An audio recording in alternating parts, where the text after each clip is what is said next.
감사합니다. 우리 찬양대가 점점 더 이렇게 풍성해지는 것 같습니다. 찬양도 내용도 풍성해지고요. 감사합니다.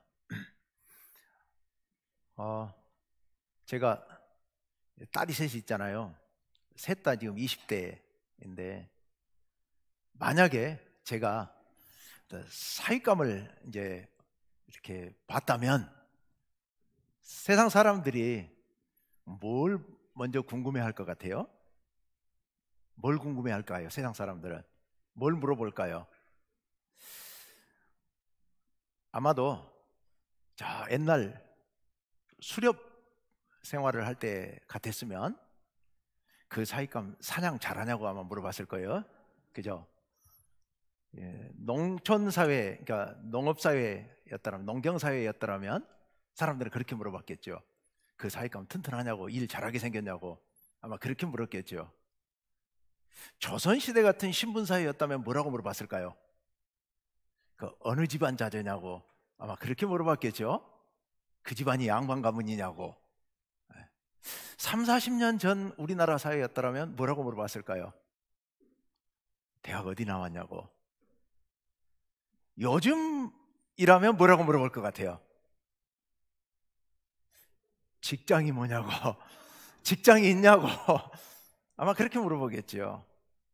한마디로 압축해서 이야기한다면 능력 있냐고, 그거죠.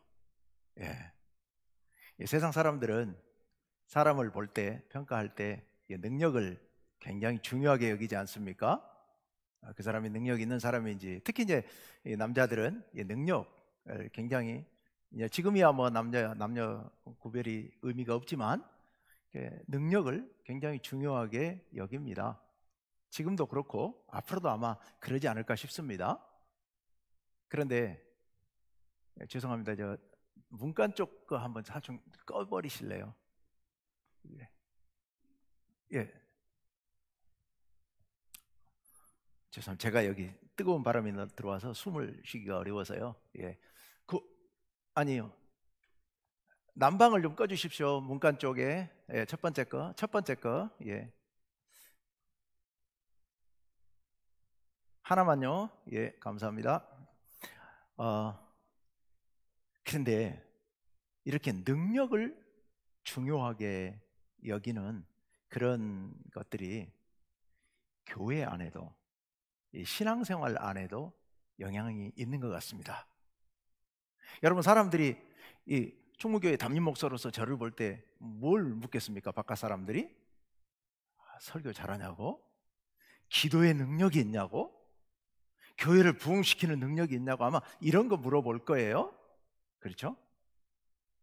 장로님들이 이 능력이 있냐고, 교회를 잘 이끌어갈 수 있는 능력이 있냐고, 우리 성도님들에게 이 신앙의 능력이 있냐고. 신앙도 어찌 보면 능력으로 사람들은 생각을 합니다. 능력이 굉장히 중요합니다. 우리 신앙생활에서도 능력이 굉장히 중요합니다. 그렇긴 하지만 능력이 다는 아니죠. 또 능력이 가장 중요한 것도 아닙니다. 능력보다 훨씬 더 중요한 가치들이 있습니다. 세상에도 있고 우리 교회 안에도, 특히 신앙 안에 능력보다 훨씬 더 중요해서 우선시해야 될 것들이 많이 있습니다. 그게 뭘까요? 오늘 말씀 안에 우리가 능력보다 더 소중한 게 무엇인지 우리 그걸 한번 찾아보면 좋겠습니다. 우리 예수님께서 마귀에게 시험을 받으시게 됐습니다. 세례 받으시고 난 뒤에 바로 성령의 이끌림을 받아서 광야로 나가시죠. 유대 광야, 즉 요단강 동쪽 모압지 땅에, 거기가 이제 황무지인데요. 사막하고 다릅니다. 사막은 평지에 모래만 깔려 있습니다만은 유대 사막은 산들과 골짜기들이 많은데 그게 전부 바위와 돌로만 이루어져 있고 흙이 보이지 않고 숲과 나무가 없는 그런 곳이 유대 광야입니다. 근데 예수님께서 거기 가십니다. 그리고 40일 동안 금식하면서 기도하시죠. 아마 하나님과 40일 동안 아주 깊은 대화를 나누셨을 겁니다. 깊이 기도하셨을 겁니다. 그런데 40일이 되자 예수님께서 몹시 배가 고프셨겠죠. 사실은 40일 동안 금식한다는 것 자체가 기적 같은 일이죠. 저도 일주일까지는 금식을 해봤습니다만 그 이상은 저도 자신이 없습니다.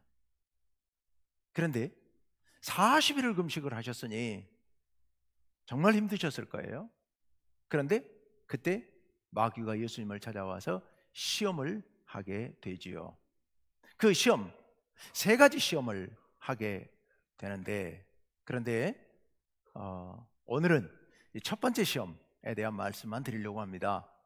다음 주, 그 다음 주 연달아서 제가 두 번째 시험과 세 번째 시험에 대한 말씀을 드리려고 합니다. 근데 왜 예수님께서 시험 받으신 그 이야기가 우리가 그것을 소중하게 여기고 그걸 살펴봐야 할 이유가 뭐 있을까? 우리가 왜 그럴까요? 왜 그걸 봐야 할까요? 그 시험이 예수님만의 이야기라면 우리가 그렇게 소중하게 다룰 필요는 없을 겁니다. 그런데 그 시험은 예수님만의 이야기가 아니고 바로 오늘날 우리들의 이야기이기 때문에 그렇습니다. 오늘날 우리의 신앙의 문제이고 우리의 삶의 문제가 거기 관련되어 있기 때문에, 그래서 이 예수님의 시험을 세밀하게 좀 살펴볼 필요가 있습니다. 자, 오늘 첫 번째 시험인데요, 사탄이 예수님을 찾아와서 질문을 하죠. 말을 걸죠. 그게 이제 40일을 줄인 후의 일입니다. 오늘 말씀 3절에 있는 말씀인데요, 3절 말씀 우리 한번 볼까요? 시험하는 자가 예수께 나와서 이르되 내가 만일 여기서부터 우리 같이 한번 읽어볼까요? 시작. 내가 만일 하나님의 아들이거든 명하여 이 돌들로 떡덩이가 되게 하라. 이 돌들로 떡덩이가 되게 하라. 예수님께서 기도하셨던 그 유대 광야는 돌멩이들이 온 천지에 깔려 있습니다. 그러니까 앞에 떡덩이만큼, 빵덩어리만큼 한 돌멩이들은 얼마든지 있습니다. 그것을 떡이 되게 하라, 즉 빵이 되게 하라, 밥이 되게 하라, 그렇게 해서 먹어라, 이런 사탄의 유혹입니다. 여러분, 이게 예수님께는 시험이 된 거예요. 유혹이 된 거예요. 왜 그게 유혹이 되느냐? 만약 이스라엘 백성들이 광야에서 출애굽한 후에 광야를 지나오는 동안에 몹시 굶주렸죠. 먹을 것도 없고 마실 물도 없고 굶주렸습니다. 그들은 어떻게 했습니까? 그들은 주변에 돌멩이가 많이 널려 있었지만 그들은 유혹받지 않았습니다. 그럼 그들은 뭘 했습니까? 하나님을 원망했죠. 왜 우리를 이렇게 데려와가지고 물도 없고 빵도 없는데 이 돌멩이들만 득실거리는 이 들판에 우리를 버려두십니까? 이렇게 하나님께 원망했죠. 그런데 예수님께는 이게 시험입니다. 광야에 있었던 이스라엘 백성들은 그 돌멩이가 돌멩이로 보일 수밖에 없는 거지요. 그런데 예수님께는 이게 빵으로 보일 수도 있는 일입니다. 왜냐하면 그걸 빵으로 만들 수 있는 능력이 있으신 분이니까요. 그래, 이거 얼마든지 빵으로 만드실 수 있기 때문에 그걸 빵으로 만들어 갖고 드시면 지금 몹시 40일을 금식해서 너무도 배고프니까요, 그 빵으로 만들어 먹고 싶은 그런 강렬한 유혹을 느끼셨을 겁니다. 예수님께는 이게 시험이 된 겁니다. 자, 그런데 여러분이 마귀의 시험, 이 돌멩이를 빵으로 만들어서 먹으라고 하는 이 시험, 이게 예수님께는 그렇지만 빵으로 만들 능력이 있으시니까 우리에게는 이게 도대체 무슨 의미가 있을까? 사탄이 예수님께 돌멩이로 빵을 만들어 먹으라고 하는데 그 말 앞에 한마디가 더 붙어 있죠. 사탄이 예수님께 시험을 걸 때 먼저 했던 말, 그게 뭐였죠? 아까 네가 하나님의 아들이거든, 이렇게 말을 던지지 않습니까? 이 말은 두 가지 뉘앙스가 있는 것 같아요. 긍정적으로 너 하나님의 아들이잖아, 이런 의미도 있을 수 있겠고, 또 부정적으로는 너 하나님 아들 맞아? 이런 의미일 수도 있을 거예요. 자, 먼저 전자를 한번 살펴봅시다. 너 하나님 아들이잖아. 그러면 그 뒷말이 뭐가 될까요? 너 하나님 아들이니까, 너 능력 있으니까 저 돌멩이 저거 빵을 만들어서 네가 먹어 라고 이야기를 하는 거죠. 너 하나님 아들이잖아. 너 이 땅에 왜 왔는데? 하나님의 일을 하러 왔잖아. 이 땅의 많은 백성들을 구원하기 위해서 너 왔잖아. 너의 일을 하기 위해서 온 게 아니라 하나님의 일을 하기 위해서 왔으니, 그러니 배가 고파갖고 뭘 하겠어?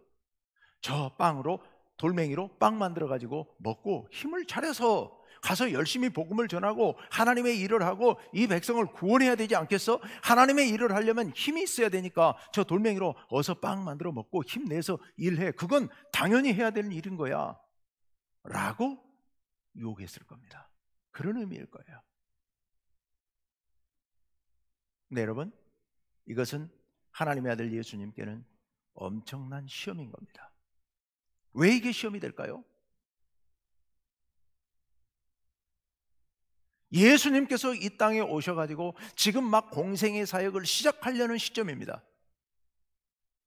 예수님께서 이 인류를 위해서 하나님의 뜻에 따라 이 인류를 구원하시기 위해서 이 땅에 오셨고 지금 그 일을 막 시작하시려고 합니다.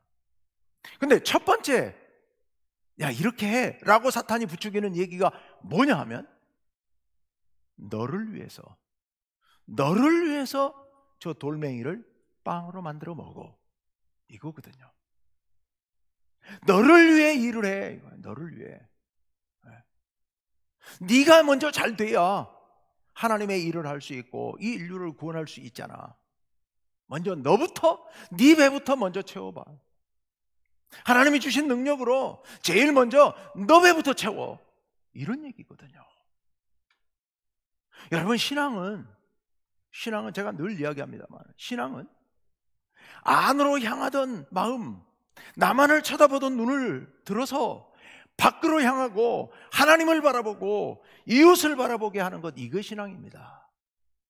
여러분, 우리의 삶은 오직 나만 생각하잖아요. 나에게로 긁어 모아야 되고, 나만 소중하고, 나를 만족시켜야 되고, 나를 풍성히 채워야 되고, 나를 자랑해야 되고, 이게 우리의 삶이잖아요. 그런데 신앙은 이 방향을 거꾸로 돌리는 거, 이거 신앙인 겁니다. 우리 모두가 나만을 생각하고 안으로만 이러다 보니까 우리 모두가 서로 싸우고 시기하고 경쟁하고 전쟁하고, 그래서 우리 다 같이 죽게 되었습니다. 우리 다 같이 불행해진 겁니다.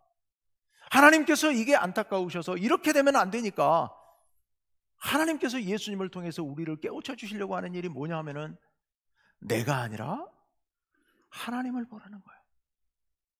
내가 아니라 이웃을 보라는 거예요. 내가 먼저가 아니라 하나님이 먼저고 이웃이 먼저라는 겁니다. 하나님을 바라보니 하나님께서 우리에게 사랑해 주셔서 그 풍성한 사랑을 우리 가슴에 가득 채우고, 그리고 나서 우리도 이제는 그 사랑이 넘쳐 흘러서 이웃에게 사랑을 베풀라는 거예요. 내가 아니라 밖을 보라고 하는 거, 이게 신앙이거든요. 그런데 지금 사탄이 예수님을 와서 시험하기를 뭐라고 그래요? 야, 너 배고프잖아. 40일을 굶었으니 정말 배고프겠다. 참 안 됐다. 아이고 어떡하냐? 저돌로 빵 만들어 먹어. 네 배부터 먼저 채워. 네가 살아야지. 네가 힘을 내야지. 그래야 하나님 일도 하지. 하나님이 주신 능력을 제일 먼저, 이 땅에 오신 하나님의 목적이 있음에도 불구하고 다 놔두고 제일 우선적으로 너부터 생각해. 이게 사탄의 말이거든요. 이게 사탄의 유혹인 겁니다. 여러분, 여기 넘어가면 망하는 거예요. 여러분, 목사들이 어쩌다가 망하는지 아십니까? 잘 나가던 목사들이 말년에 노년에 망하는 게 이거거든요. 내 배부터, 나부터. 일평생 고생했는데, 사역했는데 이제는 나도 좀 생각해야지. 그 마음이 앞서는 순간 무너지는 겁니다.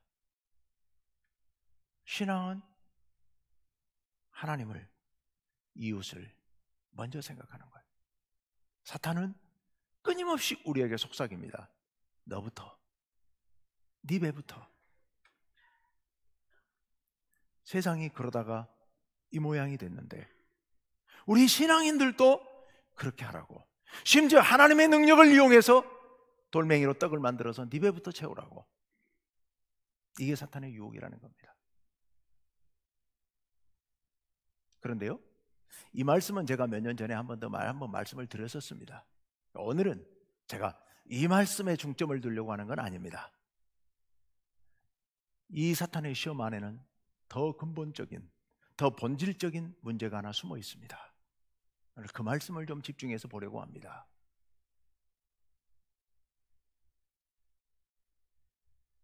아까 사탄이 예수님께 와서 시험을 할 때 첫 번째 먼저 시작했던 말이 뭐라고요?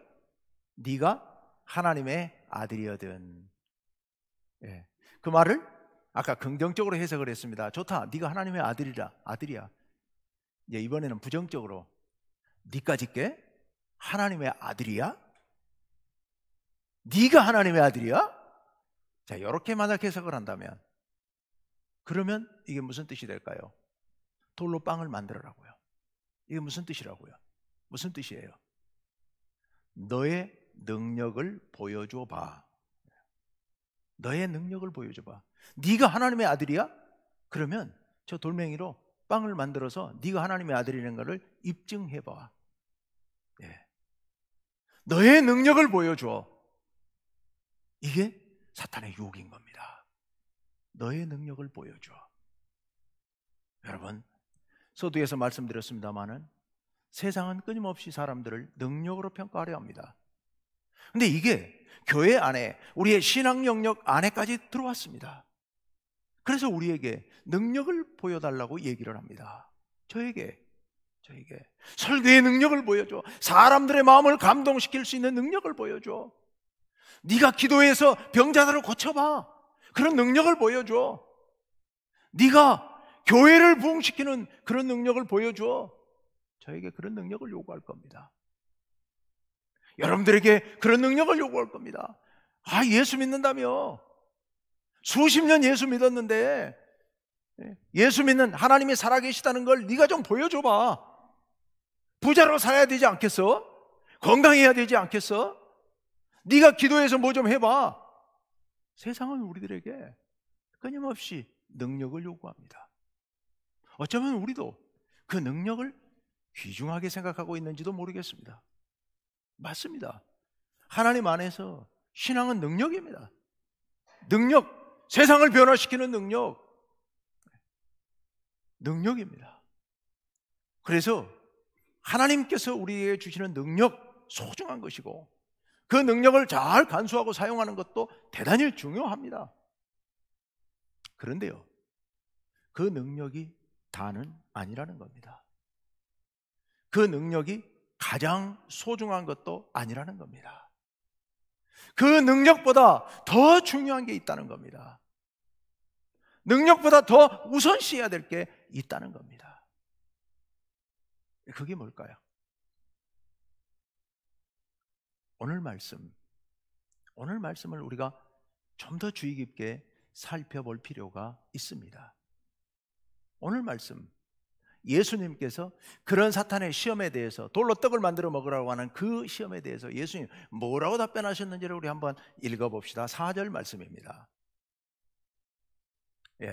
예수께서 대답하여 이르시되 기록되었으되, 다 같이요, 시작. 사람이 떡으로만 살 것이 아니요 하나님의 입으로부터 나오는 모든 말씀으로 살 것이라 하였느니라 하시니. 아멘. 우리가 잘 아는 말씀이지요. 이 말씀이 어디 있어요? 사람이 떡으로만 살 것이 아니요 신명기 8장 3절에 나오는 말씀인데요, 오늘 예수님께서 이 세 가지 시험에 대해서 시험을 이기시는데 그 세 가지가 다 신명기에 있는 말씀을 인용해서 이기십니다. 말씀으로 이기신 거예요. 예수님께서 말씀으로 시험을 이기셨습니다. 오늘 여기서도 사람이 떡으로만 살 것이 아니요 하나님의 입으로부터 나오는 모든 말씀으로 살 것이다, 이렇게 말씀하십니다. 그러니까 우리가 쉽게 이렇게 이야기를 합니다. 우리가 어떻게 사탄의 시험을 이길 것인가? 말씀으로 이겨야지. 그래서 말씀을 많이 읽어야 되고 말씀을 암송하고 묵상했다가 사탄이 시험하면 말씀을 들이대야지. 예, 맞죠. 그런데 그렇게 단순하지 않습니다. 그렇게 단순한 의미가 아니에요. 잘 생각해 보세요. 예수님께서 지금 이 말씀을 인용하십니다. 근데 이 말씀의 내용이 단지 말씀을 갖다 들이댔다는 게 중요한 게 아니라 이 말씀의 내용을 보시면 사람이 떡으로 살 것 아니다. 떡으로만 살 것 아니다. 물론 떡도 중요하다. 그러나 떡만 가지고 사는 게 아니다. 무엇으로 산다? 하나님의 입으로부터 나오는 모든 말씀으로 산다라고 말씀하고 있습니다. 근데 이게 깊은 의미가 있습니다. 왜 이게 깊은 의미가 있느냐? 여러분, 아까 우리 얘기했던 거, 사탄이 예수님을 시험할 때 제일 먼저 한 말이 뭐라고요? 네가 하나님의 아들이거든. 사탄은 네가 하나님의 아들이라면 능력을 보여줘, 이런 의미로 이야기를 한 거죠. 그런데요, 예수님께는 오늘 지금 이 말씀, 사람이 떡으로만 살 것이 아니고 하나님의 입으로부터 나오는 모든 말씀으로 살 것이라, 이 말씀 앞부분에도 아마 예수님도 그 말씀을 담고 계셨을 거예요. 내가 하나님의 아들이니 사람이 떡으로만 살 것이 아니라 하나님의 입으로부터 나오는 모든 말씀으로 나는 산다 라는 그런 의미일 거예요. 하나님의 아들, 하나님의 아들.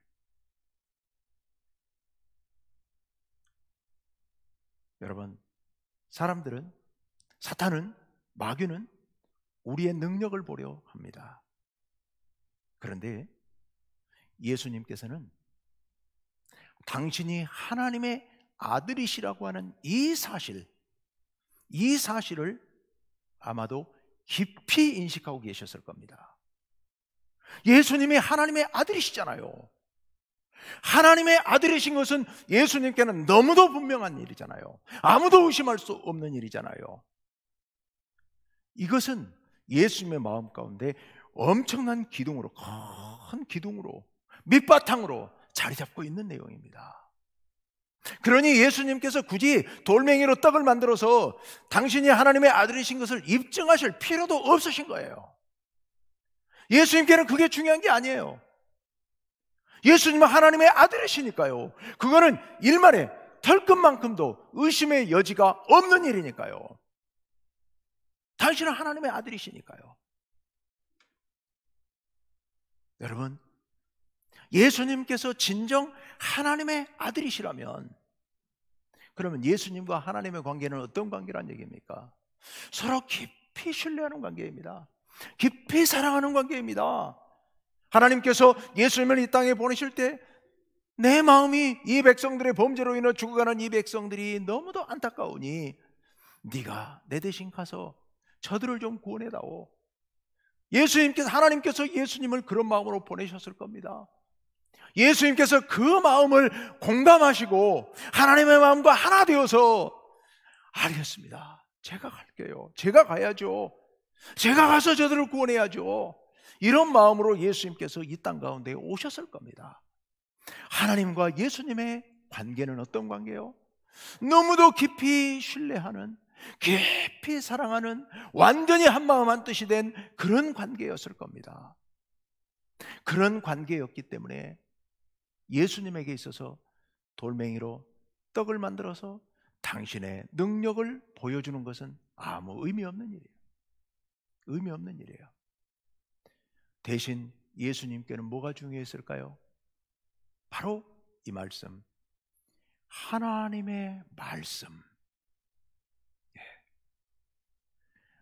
하나님께서 나를 보내시면서 하신 말씀,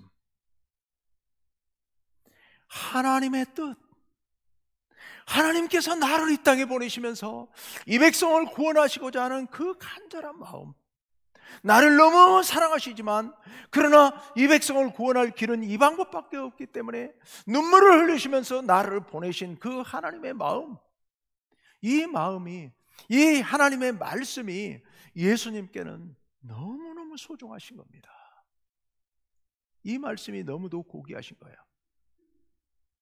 지금 예수님의 공생의 사역을 시작하시는 이 마당에 예수님께 소중한 것은 하나님의 능력을 시험하는 것이 아니라 하나님의 아들로서 내가 이런 능력을 행사할 이런 능력 있는 자이다라는 걸 보여주는 것이 중요한 게 아니라 하나님께서 나를 보내신 그 마음, 그 말씀, 그게 예수님께는 너무도 소중했던 겁니다. 그 말씀을 신뢰하고 그 말씀에 순종하고 그 말씀 붙들고 이 땅 가운데 나가서 하나님의 일을 행하는 거, 이 일이 예수님께 너무도 소중했던 겁니다. 왜요? 하나님과 예수님의 깊고 깊은 관계가 있었기 때문이에요. 여러분, 하나님과 예수님의 관계는요, 이 관계는 예수님의 사역, 예수님의 공생의 평생의 삶에 있어서 정말 너무도 소중한 것이고, 이 관계는 그 어떤 경우에도 깨뜨릴 수 없는 그런 소중한 것이었던 겁니다. 신앙에서 가장 소중한 것, 제가 늘 말씀드립니다. 신앙은 무엇이라고요? 믿음은 뭐라고요? 하나님과의 관계라고요. 하나님과의 관계. 신앙은 하나님과의 관계입니다. 예수님과 하나님과의 깊고 깊은 관계처럼 우리의 신앙 역시도 하나님과의 깊고 깊은 사랑의 관계, 신뢰의 관계인 겁니다. 하나님을 깊이 믿고 하나님을 깊이 사랑하고 하나님을 따르려고 하는 거, 이게 신앙인 겁니다. 하나님께서 나를 향해 베풀어 주신 그 놀라운 사랑을 깊이 믿고 그것을 신뢰하고 일만의 의심도 없이 그 사랑 안에서, 그 사랑의 관계 안에 살아가는 거, 이게 신앙인 겁니다. 사탄은 예수님께 뭘 요구해요? 능력을 보여달라고 요구하고 있습니다. 세상은 우리들에게 뭘 요구해요? 능력을 보여달라고 이야기하고 있습니다. 그러니까 세상 사람들의 그런 요구에 우리가 자꾸 듣다 보니까 우리도 거기에 세뇌가 돼가지고 능력을 생각합니다. 신앙의 능력을 찾습니다. 담임 목사로서 능력을 찾고 장로로서 능력을 찾고 신앙인들로서, 성도로서 능력을 찾습니다. 그걸 먼저 생각합니다. 그런데 여러분, 능력도 소중하지만 능력보다 몇십 배, 몇백 배 더 소중하고 정말로 우선시해야 될 최고의 가치가 있다면 그것은 하나님과의 관계인 겁니다. 하나님과의 관계. 이 하나님과의 관계를 위해서 오늘 또 우리는 이 자리에 나와서, 절에 다니는 사람들은, 불교인들은 매주 안 오잖아요. 가끔 한 번씩 가서 잘 빌면 되거든요. 시주만 잘하면 되거든요. 근데 우리는요, 우리는 하나님과의 관계가 소중하기 때문에 한 주일이라도 하나님으로부터 멀어지면요, 마음이 허전해지고요, 관계가 멀어진 것 같습니다. 그래서 매주 나오는 겁니다. 아니, 주일날 갖고는 너무도 부족하기 때문에 새벽마다 나와서 하나님께 부르짖고 하나님을 찬송하고 기도하는 겁니다. 여러분, 새벽 기도를 왜 맨 나오는데? 아니, 맨날 기도하는 기도 주일날 한 번 와서 하면 되지, 뭐하러 날마다 와서 기도하는데요? 여러분, 1년에 한 번씩 설 명절 때 부모님 찾아뵈면 되지, 뭐하러 맨날 매주 전화하시고 맨날 찾아뵙고 그렇게 하세요? 관계가 너무도 소중하기 때문에 그런 겁니다. 하나님과의 관계도 너무도 소중하기 때문에, 신앙의 본질 중에 본질이기 때문에 우리는 하나님께 가까이 가기 위해서 날마다 말씀 묵상하고 날마다 성경을 읽고 기도하고 교회에 나오고 이렇게 하나님 앞에 나와서 발버둥을 치면서 주님을 붙잡으려고 애쓰는 겁니다. 이게 신앙의 본질 중에 본질이기 때문인 겁니다.